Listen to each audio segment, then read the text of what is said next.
Altos is brought to you with the kind compliments of Rituals Coffee House.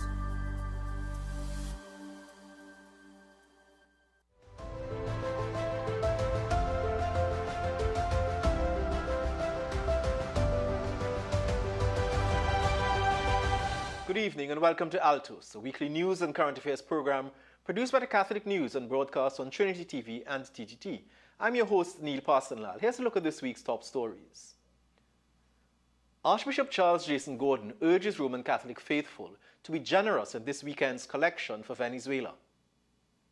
The acting president of Venezuela thanks Trinidad and Tobago and other CARICOM nations for their help for the country devastated by earthquakes. We tell you about a fully Catholic radio station that has achieved a significant milestone of 100% original music.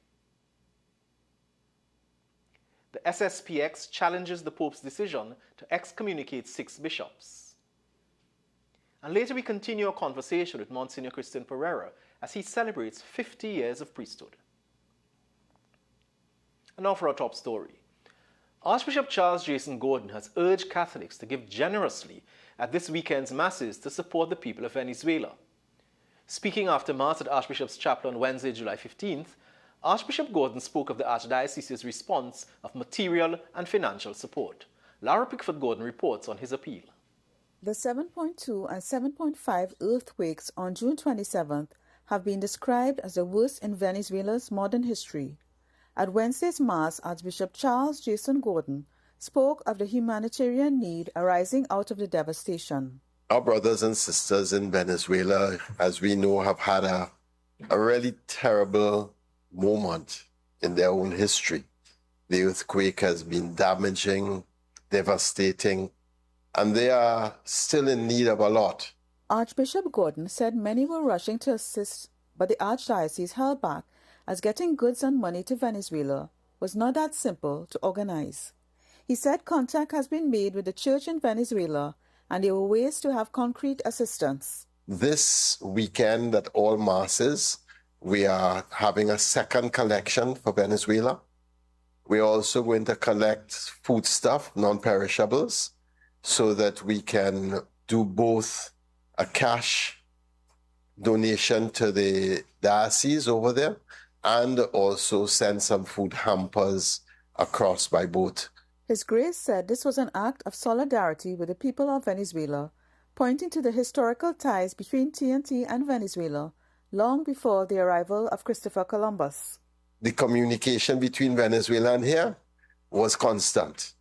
And all through our history, that has been a constant. I'm sure many of you have family either over there living or from there over here intermarried. And that's just part of our history. So this weekend, let us be generous to our brothers and sisters. Amen? Amen. A committee of the Archdiocese comprising Vicar General Father Martin Sergiu, General Manager of the Catholic Commission for Social Justice Father Stefan Alexander, Gary Tegerly of the Office of Pastoral Planning and Development, Living Water Community, Eternal Light Community, and Society of St. Vincent de Paul is working out arrangements for sending supplies collected at parishes and ministries to Venezuela. This is Lara Pickford-Gordon for the Catholic News, Altos. And staying in Venezuela, Venezuelan acting President Delcy Rodriguez says she is moved by CARICOM's response to Venezuela, which has been devastated by twin earthquakes. She has praised several leaders, including the Prime Minister of Trinidad and Tobago, Kamla Persad-Bissessar, and the President of Guyana, Irfan Ali. The joint CARICOM assistance was loaded and shipped from Guyana. Rodriguez said the humanitarian assistance is a powerful demonstration of regional cooperation and brotherhood. We have more in this report. I am moved because I am among the CARICOM countries, our Caribbean neighbors who, with great effort coordinated by Guyana, have all sent aid to Venezuela. I want to thank the Prime Ministers, President Irfan Ali, the Prime Minister of Barbados, the President of Suriname, the Prime Minister of Trinidad and Tobago, St. Kitts and Nevis, St. Vincent and the Grenadines, and the Prime Minister of Belize. I also thank St. Lucia, Antigua, and Dominica, for all this effort to support our people. Truly, from the bottom of our hearts, on behalf of the Venezuelan people, thank you for this support you are providing to our country today. Venezuela is in your hearts, but we know that you are also in ours because we have always maintained our close ties of friendship, cooperation, and brotherhood. So on behalf of the government, thank you, Haiti, who also sent doctors, 35 doctors, and a field hospital. We say that Haiti will always be with Venezuela, and Venezuela will always be with Haiti. It is marked in our history, and with that commitment to where we come from and who we are, we set our course toward the future. Figures released by top lawmaker Jorge Rodriguez on Wednesday put the death toll from the twin quakes in June at 4,829. The number of injured was unchanged at 16,740, while close to 18,000 people remain homeless. With Form 1 registration now complete for the September school year, questions about payments requested by some schools remain a concern for parents. The Catholic Board of Management says Form 1 registration is free and any contributions are voluntary. Altos reporter Kaelan Jordan reports.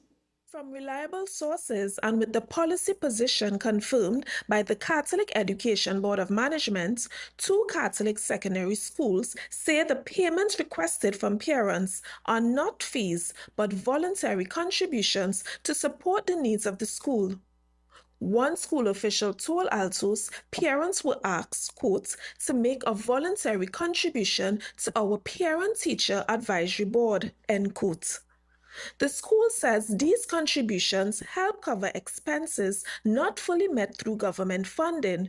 The school official told Altos that comparisons between government and denominational schools must also consider the different realities in which they operate, stating, quote, what separates us would be parental involvement at various levels, end quote. An official at another Catholic secondary school stressed that these contributions cannot be enforced, highlighting, quote, that's against the law, end quote. Both schools also clarified that the contribution is a one-time payment. One parent preparing to send her daughter into Form 1 told us that once she got clarification on how the contribution would be used, helped to ease her concerns. $1,200 fee was explained to us on the physical day of registration, and we were told by the principal that that money goes towards the upkeep of the school. So it made you feel a little bit more comfortable. It was later informed to us, however, too, that if you could not pay that $1,200 up front, you could pay it in parts by $400 per term. So that made the system feel a little bit more comfortable for me in particular, being a single parent. Speaking with Altos, the Chief Executive Officer of the Catholic Education Board of Management and Vicar for Education, Father David Khan, said the board's policy is aligned with that of the Ministry of Education. Registration into Form 1 is free, and no student should be denied admission on the basis of an inability to pay. Father Khan said while the amount requested may differ from one school to another, schools must consider the financial realities faced by families. In a 2023 media release, the Ministry of Education advised principals to, quote, desist from the practice of requesting school contributions from parents during the registration of new student cohorts, end quote. The release stated that though the Ministry of Education is fully cognizant of the fact that parent contributions to school initiatives and projects are helpful, quote, requesting donations or contributions during the registration process has had, over time, the effect of making what should be voluntary seem mandatory, end quote. We were unable to get any information on whether there has been any official change in that stated policy. I am Kaelan Jordan reporting for Catholic News, Altos. It was another edition of High Mass on the High Seas this past weekend as the Santa Rosa and Malabar cluster hosted their second praise and worship boat ride. The event drew a large crowd which included an increasing number of young people eager to take their faith beyond the church walls. Clisha Best has more. Let me see your ticket on your flag. The waters of Trinidad became a floating sanctuary on Saturday, July 11th, as parishioners gathered for a boat ride unlike any other. The event featured Holy Mass, celebrated by Father Robert Christou, along with special prayers for healing with Fathers Divine Reemler and Oliver Muka. The Point Forting Music Ministry led the praise and worship, and there was also DJ music that kept the energy alive throughout the journey. Father Christou told Altos he has witnessed a significant increase in interest and numbers, especially among young people. I believe we are living what St. John Paul II called the new evangelization, with a new ardor, a new method, a new expression, with our own ownness, responding to Jesus' invitation in Luke chapter 5, verse 4, put out into the deep, literally.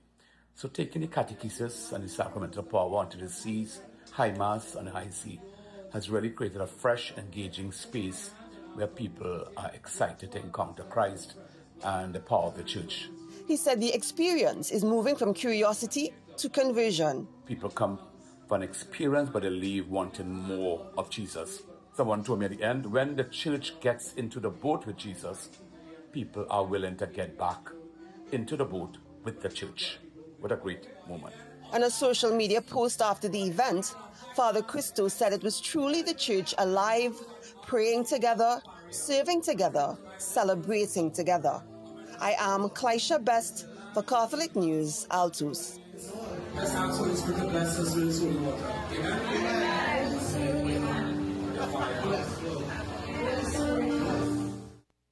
Did you know there's an online local Catholic radio station? It is called Fully Catholic Radio and was founded by musician Christopher Phillips in 2011. The station recently achieved a milestone of 100% original music. Laura Pickford-Gordon spoke to Phillips about how he's using his radio station for evangelization and catechesis. Christopher Phillips is a coordinator with Grace Music Ministry and started a website fullycatholic.com in 2003 after realizing many Catholics did not know the church's teachings or had a buffet-style approach to their faith. It's perfectly fine to be shacking up. I believe it's perfectly fine to be doing this. I believe it's perfectly fine to be doing that. You know, as long as I fulfill my Sunday obligations. And you hear these kind of things, and it is just not right. Catechesis is a strong area of focus for the radio station. Material from the US-based Catholic Answers on a vast array of topics is used, and he recently introduced questions from the Compendium of the Catechism of the Catholic Church. Philip started using spoken word as a way to transmit teachings. The hope is that in using all of these different methods that are, I think, very much unconventional, I believe, but yet very, what's the word? They catch you. You know, that something from it will get into the consciousness of people, or they will turn on lights in their minds and in their hearts. The daily programming consists of prayers, reflections, the Rosary, Divine Mercy Hour, apologetics, and praise and worship music in a range of genres. Phillips last Sunday announced 100% locally produced music. He credits God's grace and the tool of artificial intelligence for helping him reach this milestone. Music, including soca, is used to evangelize. All of these songs, all of the music is meant to bring listeners to literally wow people to a point. Soca music could do that kind of thing, and it would, you know, open a particular listening channel within their minds and their hearts. Alluding to the ills in society, Phillips said the ultimate aim of the radio station is to bring hearts back to God. When we look around right here in Trinidad right here in sweet Trinidad and Tobago, what we see is a result of our hearts moving away from God. What I want for this is one at a time, you know, bringing heart, one soul back to God, one at a time. This is Laura Pickford-Gordon for the Catholic News, Altos. The hills of Laventille were alive once again as the faithful returned for the third Sunday in the Laventille Devotion series at Our Lady of Fatima Marian Shrine. And the message from Archbishop Charles Jason Gordon was, no matter how uncertain things feel, God's love never stops. Clisha Best has more. The third installment in the series of the Laventille Devotions was held on Sunday, July 12th, and Archbishop Charles Jason Gordon delivered a message of hope for a nation wrestling with a myriad of issues. Drawing from the gospel parable of the sower, his grace reflected on the image of seed scattered everywhere on the path, on rocks, among thorns, and on fertile soil. He explained that the sower's indiscriminate scattering reveals something about God, that his love falls on everyone, the good and the bad, regardless of how we behave. Archbishop Gordon asked the congregation, if God were to say, enough is enough, where would any of us be?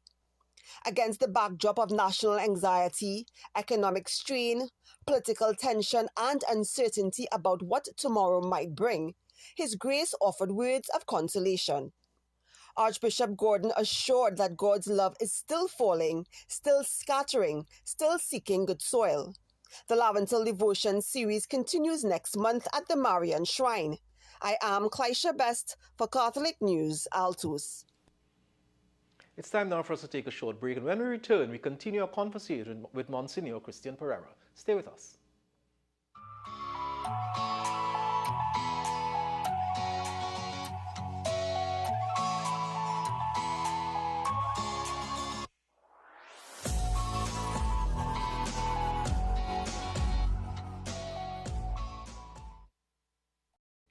Welcome back from the break. Remember, you're watching 3-year-old Altos. Last week, Monsignor Pereira spoke with Andre Burton about his new book, Take Up Your Bed and Walk. This week, the conversation continues with a closer look at his vocation, the people who shaped his priesthood, and the lessons he has learned through 5 decades of ministry. Here is part 2 of the interview. Monsignor Pereira, thank you very much for giving us the time today. I must say this is an interview I am excited for. Great. Because I like having conversations with persons who have a broad perspective, you know, and I think somebody who's 50 years a priest, yeah, you celebrated your anniversary recently. On Saturday. Yeah, actually. Yeah. So I think you would have been ordained a priest right after Vatican II. When Vatican II was going on, I was an altar server. Right. So you know the church before Vatican II? As a child. As a child, yes. Yeah. I mean, my parish priest said Mass facing the wall, you know, and his back was to the people. To the people, yeah. And as altar servers, we were at the back of the parish priest. Okay, okay. But there was a big change that, I as a child saw that change happening. Yeah, yeah. As an altar server, you know, and I no longer served with the priest back to me. Although the priest back was still to me, but he was now facing the congregation. 50 years, of course, is a remarkable milestone, you know. Looking back, what really inspired you to become a priest? It's very hard to say exactly what. Okay. The example and the dedication of my parish priest, Father Byrne, Father Patience. Then I went to St. Mary's College and priests like Father Dwyer. I also encountered a priest like Father Damien Byrne, Father Kennedy. He was a Dominican priest. Then their example really and truly touched some part of me. There was a young priest called Father Terry Julian who preached a retreat at the St. Anne's Parish. That's the parish I grew up in. Okay. It was a Lenten retreat for young people. Right. And that retreat particularly touched my soul very much because he used the entire week to deal with the story of Susanna and David in the Bible. And that was, a really and truly touching journey that we made with him and he made with us.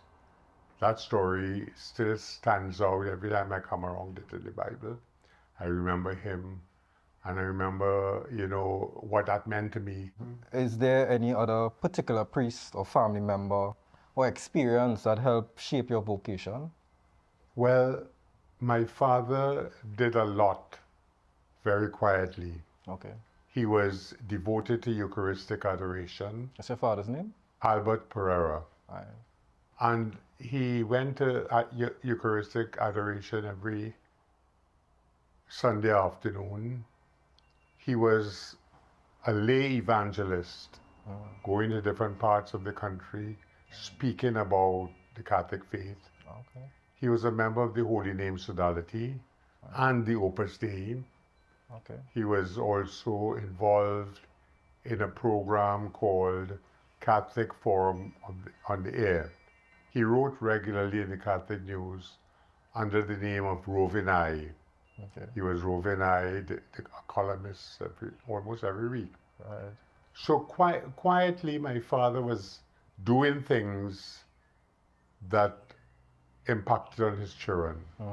Over the 5 decades, what moments have brought you the most joy or fulfillment, you would say? What would bring me more joy as a priest, as a parish priest, is to see my parishioners working together to achieve a goal. Right, yeah. Putting aside their individuality and melting into a commonality, a communion. Let us do this thing together. And that sense of working together as Christians, as Catholics, always brought joy to me. Also, when I see parishioners welcoming other people, welcoming other members, people who were straight from the church. Right, yeah. And strangers come to the church, different type of strangers. When I see people being welcomed and accepted into our pews, as distinct from people who are being pushed out and you don't belong here. Yeah. But that upsets me deeply, very deeply. I enjoyed being a parish priest. Yeah. I enjoyed every parish that I worked in, regardless of how long I worked in the parish. One thing saddens me, and you asked if I had anything to change. Well, I couldn't change it, but I would like a priest to be left longer in a parish. Okay. So that the priest can work through his particular failures and challenges. We all have challenges. Sometimes people don't like us, or we hurt some people, and people are upset with us. And I think all of us as priests, sometimes we make mistakes and we hurt people, but to be able to pick up ourselves and work through that, so that I'm also quite happy when people who did not like me, after a long while, begin to show a positive attitude towards me. Right. Yeah. And that's a journey to be made. Yeah. And we need to spend some time in a parish. Okay.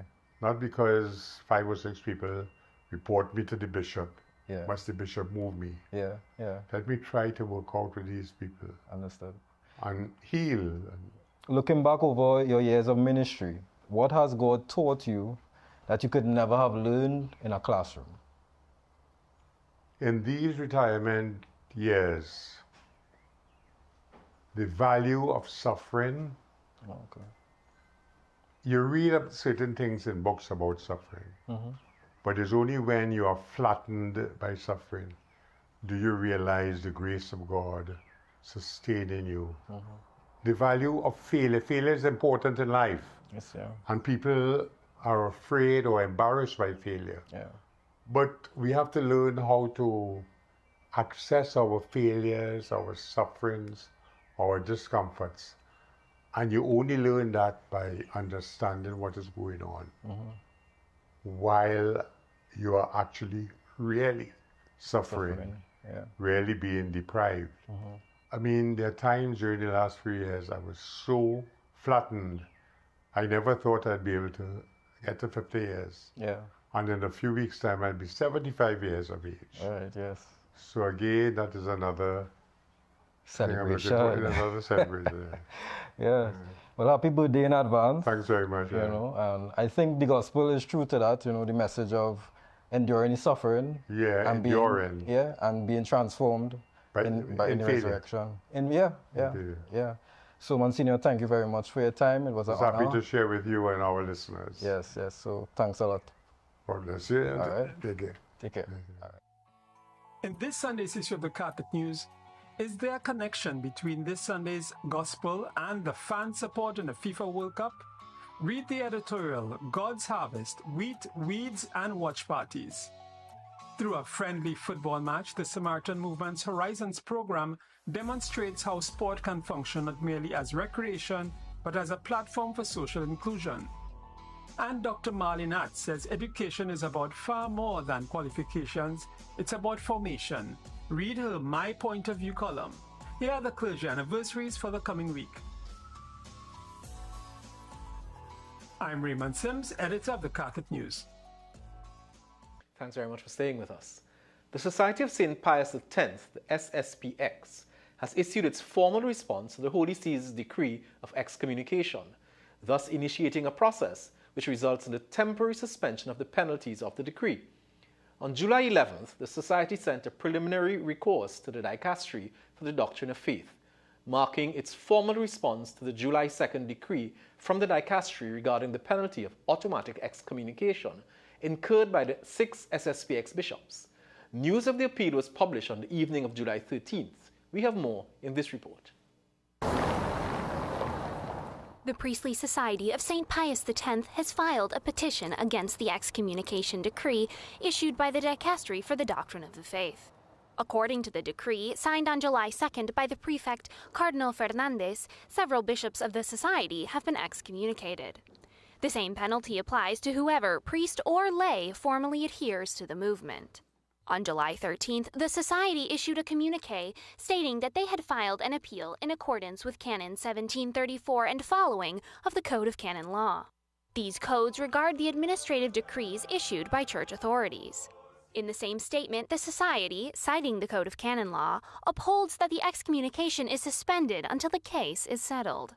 An appeal or recourse against judgments of a court or against decrees which impose or declare any penalty has a suspensive effect. The Society thus seeks to exercise rights recognized by the Church for any person who considers themselves to have been harmed by an administrative act. According to Vatican sources that spoke to Rome Reports, the submission of the document does not entail the annulment of the excommunication decree, although it could temporarily suspend its enforcement. The Dicastery for the Doctrine of the Faith can now modify its decree, reject the appeal, or simply not reply. If, in 30 days, a decision has not been reached, the time restrictions allow for a subsequent appeal to be made to the Apostolic Signatura.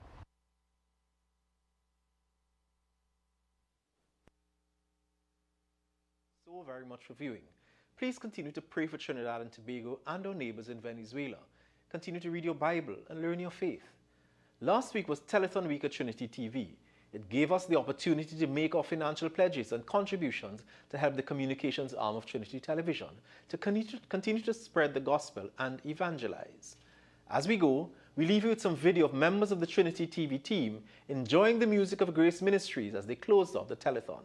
Enjoy, and remember, you can still contribute to this worthwhile cause. Have a safe and blessed week ahead, everyone.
Altos was brought to you with the kind compliments of Rituals Coffee House.